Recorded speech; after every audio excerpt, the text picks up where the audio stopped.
Bismillahirrahmanirrahim. Assalamu alaikum everyone. I hope that you all will be doing absolutely great. My name is Ali Raza and in this video I am going to discuss about chemistry of sugar. So let's get straight into the video.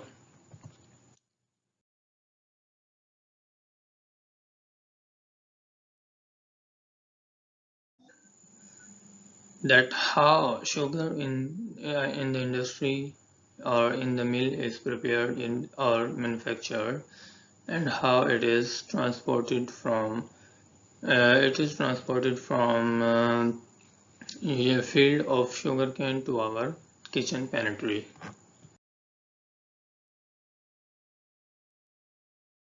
Sucrose. Sucrose जिसको हम लोग table sugar भी कहते हैं, table sugar इसका common name है और इसमें सुक्रोज भी इसको बोला जाता है, सैकरोज भी बोला जाता है और केमिकल फार्मूला इसका C12H22O11 है। मोलर मास 342.30 ग्राम पर मोल। और ये इसकी अरेंजमेंट है मॉलिक्यूल्स की कि इसमें कार्बन और हाइड्रोजन एटम्स किस तरह इसमें अरेंज्ड होते हैं। Table sugar or sucrose is a naturally occurring ingredient which is used by home bakers and food and beverage manufacturers for a multitude reasons. Table sugar in Pakistan, sugar comes from sugarcane plant, and in other countries it is produced from cane, beet, palm trees or maple trees. Sugar is made in the leaves of the sugarcane plant by photosynthesis. Energy from the sun transforms carbon dioxide and water into oxygen and glucose. The excess energy which the plant doesn't need is stored as sugar in a sweet juice found in the plant's fibrous stalks. Let's discuss some characteristics of sugarcane. Sugarcane is a tropical grass which can grow to around 3 to 4 meters tall and is similar to bamboo. Sugar cane को grow करने के लिए हमें अच्छी तरह sugar cane को अच्छी तरह ग्रो करने के लिए हमें कुछ कंडीशंस रिक्वायर्ड होती हैं। शुगर केन को कुछ कंडीशन रिक्वायर्ड होती हैं जिनमें वार्म सनी वेदर आ जाता है, well drained fertile soil and lots of water. It is said that almost 1500 millimeter of rainfall हर साल होना चाहिए शुगर केन को अच्छी ग्रोथ के लिए।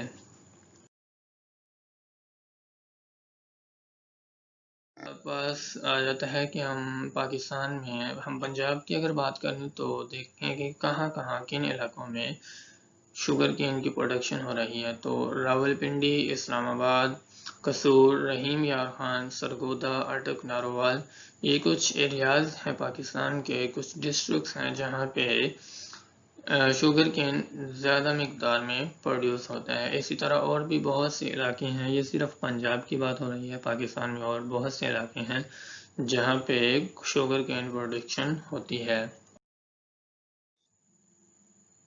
तो नेक्स्ट हम देखते हैं कि केन हार्वेस्टिंग कैसे होती है। Cane harvested in the cooler months of the year.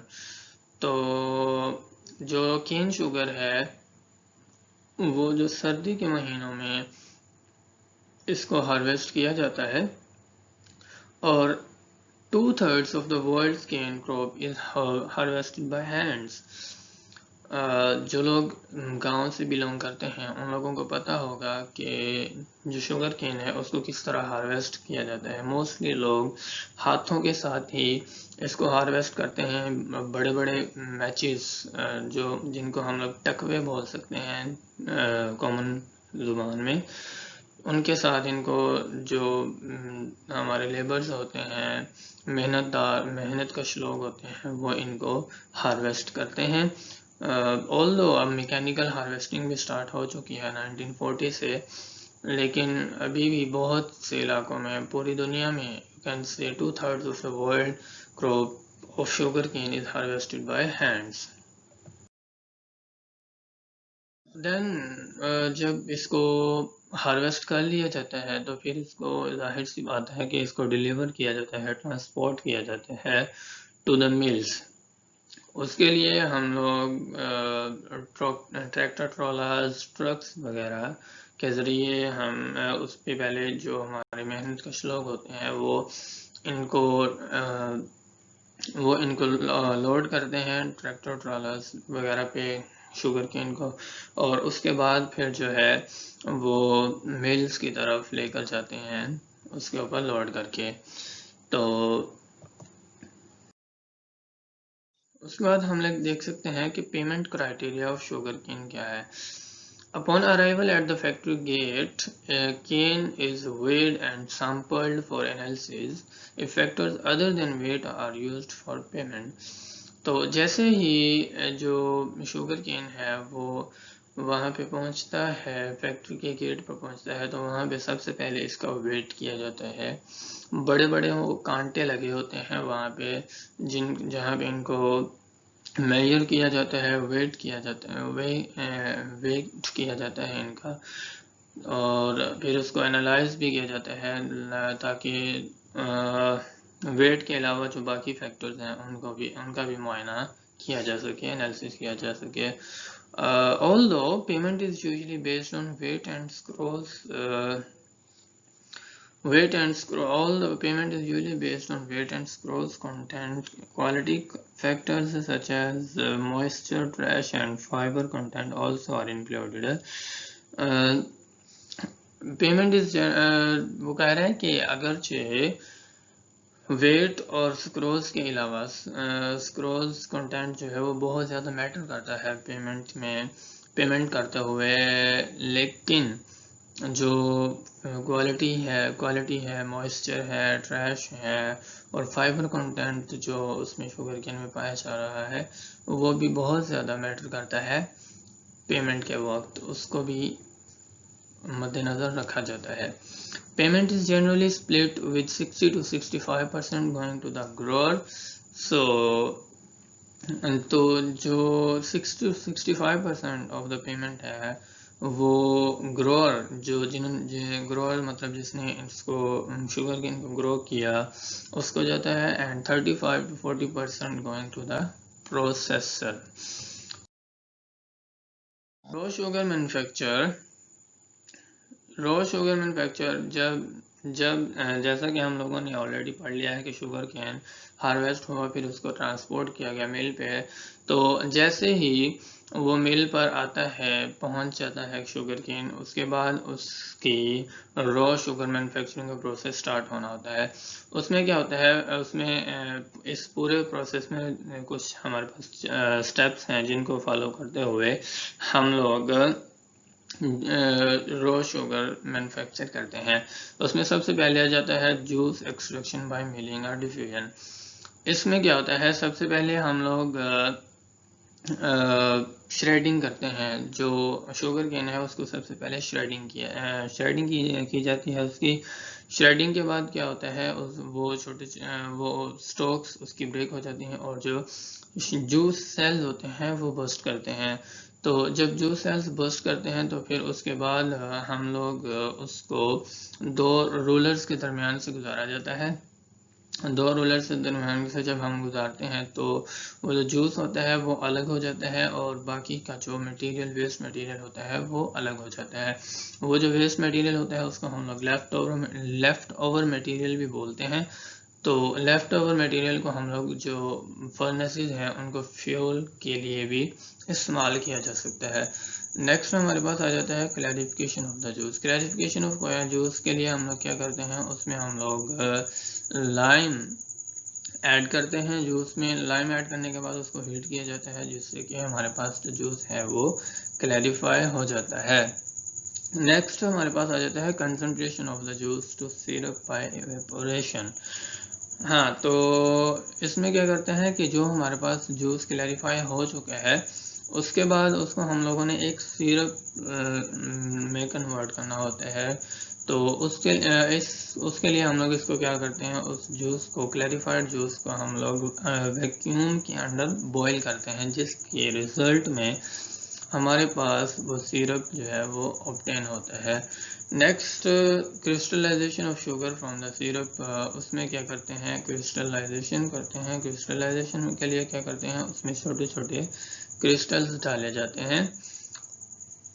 Crystals जब डाले जाते हैं तो फिर वो क्रिस्टल्स छोटे छोटे उसमें डाले जाते हैं। फिर उसके बाद उसको हम लोग क्या करते हैं कि स्टोर कर लेते हैं थोड़े शुगर को। रॉ शुगर जो हमारे पास बन गई है उसको हम लोग स्टोर करते हैं, और फिर उसके बाद जो है वो हमारे पास स्टोर करते हैं उसको, और उसके बाद जो है हम इसको रिफाइनरी में बेच देते हैं। ये आप देख सकते हैं इसका पूरा प्रोसेस है। ये रोलर्स भी आपको नज़र आ रहे हैं दो, और ये जो श्रेडिंग पहला स्टेप हम लोगों ने, मैंने बताया आपको श्रेडिंग वाला, ये श्रेडिंग भी आप देख सकते हैं। ठीक है, नेक्स्ट आ जाता है हमारे पास शुगर रिफाइनिंग। जो रो शुगर हम लोगों ने बनाई है उसकी अब हम लोगों ने रिफाइनिंग करनी है। रिफाइनिंग के लिए हम लोग क्या करते हैं कि सबसे पहले उसको मेल्ट किया जाता है। कैसे मेल्ट करते हैं, उसको हॉट सिरप में डाला जाता है। वो जो रॉ शुगर हम लोगों ने बनाई थी उसको रिफाइन करने के लिए सबसे पहला स्टेप होता है एफिनेशन एंड मेल्टिंग। एफिनेशन एंड मेल्टिंग कैसे करते हैं, उसको हम लोग हॉट सिरप में मिक्स करते हैं। हॉट सिरप में मिक्स करने का फ़ायदा क्या होता है हमें, कि जो मोलासिस की एक हार्ड कोटिंग होती है उसको सॉफ्टन करने के लिए, उसको सॉफ्ट करने के लिए हम लोग उसको सिरप में, हॉट सिरप में करते हैं, मिक्स करते हैं। तो जैसे ही वो जो हॉट सिरप में हम लोगों ने उसको मिक्स किया, वो उसका 50% जो है वो कलर उसका रिमूव कर देगा। ठीक है, 50% कलर रिमूव कर देगा, तो इसको हम लोग बोलते हैं डीकलराइजेशन। उसके बाद क्रिस्टलाइजेशन होती है।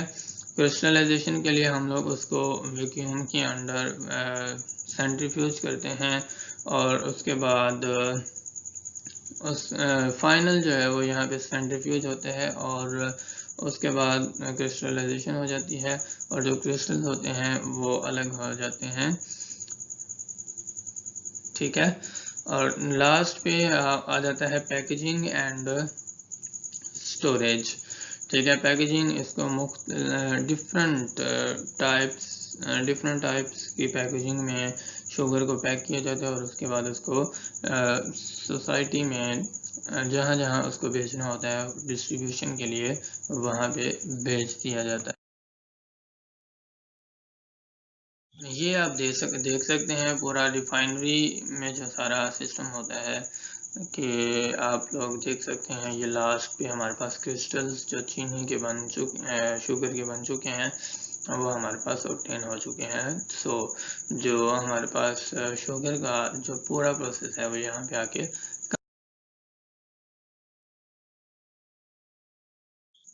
तो अगर हम benefits of adding sugar in foods में हम लोग अगर देख लें कि इस शुगर को ऐड करने के क्या बेनिफिट्स हैं, तो उसमें मैं बस आपको सिर्फ थोड़ा सा ही बताऊंगा कि sugar acts as a bulking agent, sugar acts as a preservative, sugar acts as a flavour enhancer, sugar is used for color, sugar adds viscosity, sugar acts as an anticoagulant.